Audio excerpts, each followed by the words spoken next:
Hello, welcome back. So in today's video, we'll learn about implementation of packages. So how to implement Python package, what packages are, how to create them and packages and how import works, how to control a package's public API. By the end, we'll understand able to structure from small to medium projects in a clean maintainer way.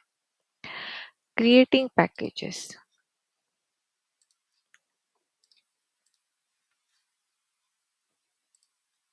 So let's start with the basics. A package is just a directory that groups related Python modules. Historically, a package's directory contains and the init.py file which tells Python this is a package. Inside you store modules, normal.py files that holds functions, classes, and constant. So example, here we have a like my package const- init file and module 1 and module 2.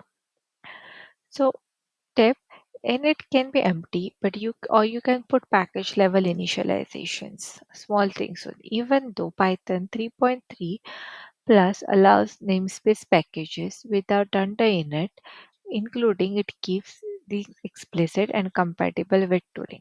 Creating a subpackage. As your project grows, you'll want subpackages, netted folders that themselves are packages. This keeps related code together and make investigation intuitive.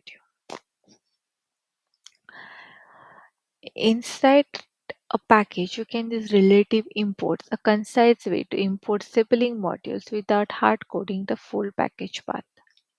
Relative import work only inside packages, that is when code is executed as a module inside the package, not when you run a submodule file directly within Python submodule.py.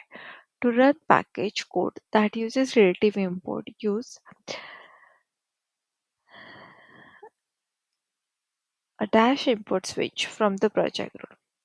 Prefer absolute imports for public library code. They are clearer and use relative imports to simplify internal packages. Or using all controls what you export.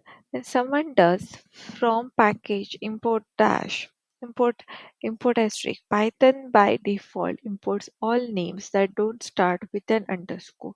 You can control exactly what gets exported by defining dunder all in a module or dunder init.py. Avoid Best practices to avoid from package import asterisk in real code, but used under all to define a clear public API for people who import your packages. Document intent and prevents accidental naming.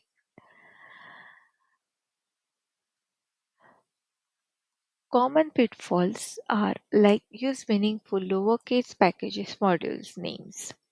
Keep modules focused one responsibility per file. Prefer absolute imports for clarity in public APIs. Use relative imports for internal references. Avoid top level side effects in modules. Beware of circular imports. If A